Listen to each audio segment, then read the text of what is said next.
Hello everybody, my name is John Moses. And I'm Jessica Requejo. And this is your San Antonio Market Snapshot. Today we're going to be answering the burning question. Is the market shifting?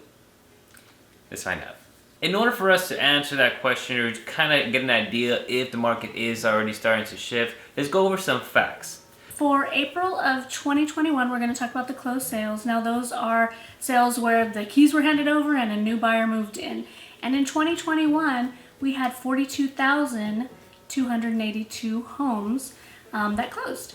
And in 2022, we had 41,400 hones closed.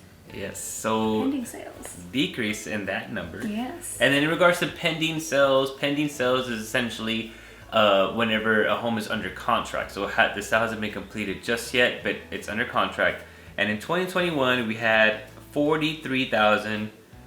I can't read my handwriting. 43,324.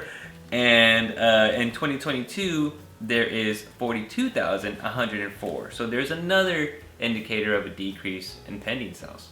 Now, new listings is the opposite. So in new listings for 2021, we only had 45,277 homes that were newly listed during the month of April.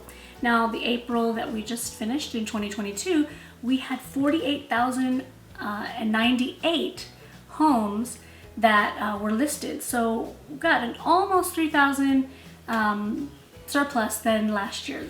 That's pretty interesting. It is, and it makes sense, right? Because the seller's market, everybody knows, hey, it's a great time to sell your house and whatnot. So in order for this number to increase, that's kind of logical, right? But what patterns are we seeing? Look at these numbers, right? So we're seeing an increase of houses that are now available, but we're seeing a decrease of closed sales and closed pending sales. Right. What does that mean? What does that look like?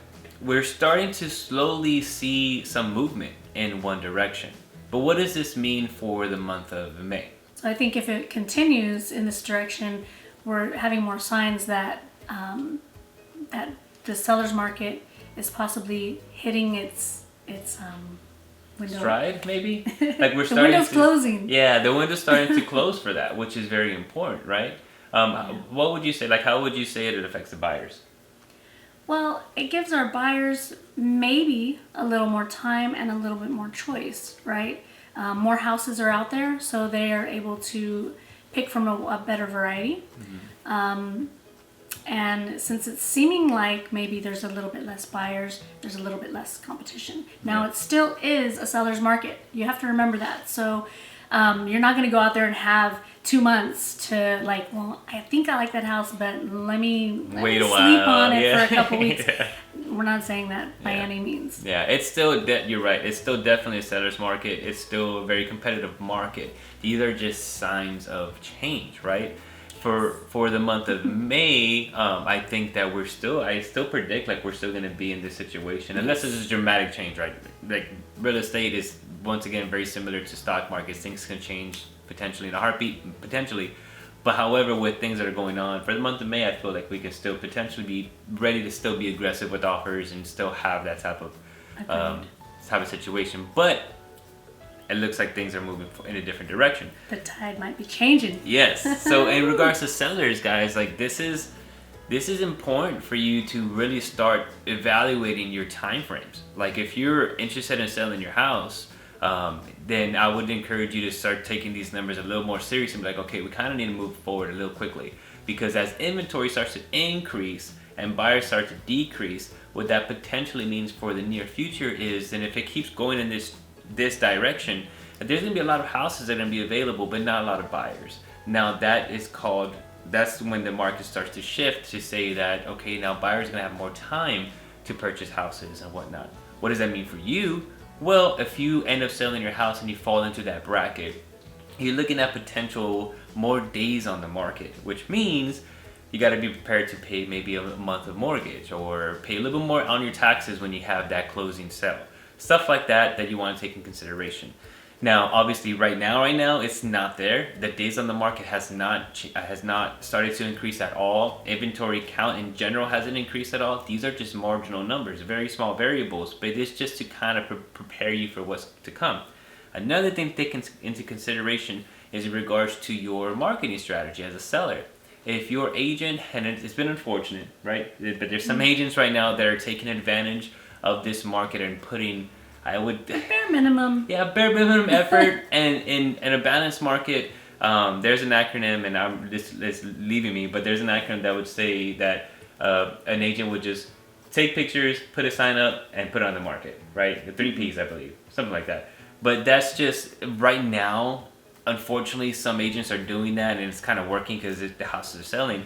But as we transition into a market, you really need to make sure that either you or an agent is already, as of right now, making sure that they're putting in that extra effort the way they should be in regards to quality pictures, quality marketing, going out there and making sure he's pushing it out to as many people as possible. Because if this starts to shift while you're selling, you may start seeing that repercussion and delay.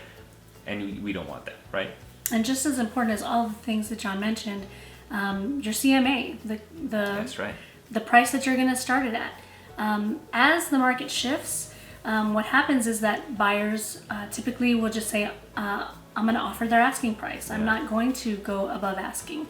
So it's important that the house is priced right so that you make the maximum profit and you make what's fair to both sides, right? Yeah, for sure. So if you have somebody come in and they don't really understand how to do, the market analysis, then a lot of times you can be overpriced, which might make your house stagnate, or you'd be underpriced and you left money on the table. Yeah. So there's just that fine line, guys. And right now, if you sold a house, right, for your first time and you sold it in this market, you may have not really done any of that, or maybe not have experienced the effort of really going out of the way of selling a house. But with this starting to change, if you're going to want to get into that market again, it's going to be a little bit of a different story. Once again, it hasn't fully changed. Don't freak out or nothing like that. It hasn't fully changed, but this is just in preparation to, if it does, which it kind of looks that way.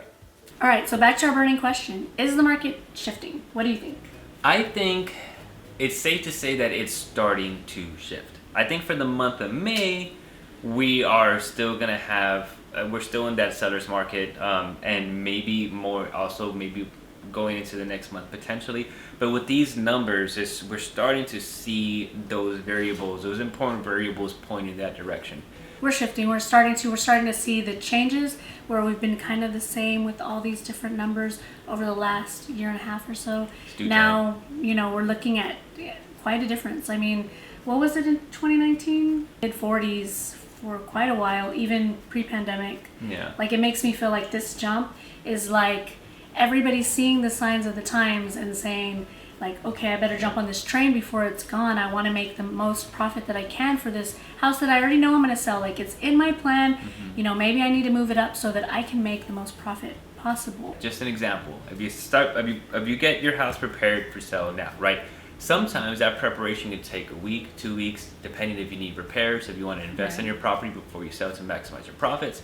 So knowing that, right, an educated real estate agent will tell you, okay, cool, this is where the market is starting to shift a little bit, so let's go ahead and take care of all these, but just make sure that we're pricing it right whenever we're ready to go, so you can maximize your profits in whatever market it is whenever you go for sale. I know selling and buying in general, both processes can be a little overwhelming, but that's where you have us. Feel free to give us a call, text us, contact us, so we can actually streamline the entire process. We have our resources to make sure this whole process goes a lot smoother than you think.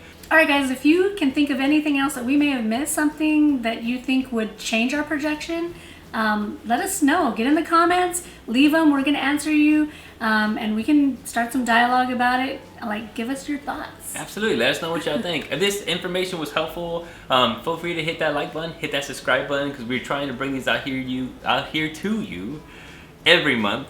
And we can just keep you guys fully updated with what's going on in the market in San Antonio and surrounding cities. My name is John Moses. And I'm Jessica Requejo. And this is your San Antonio Market Snapshot. It's better to be in it than out.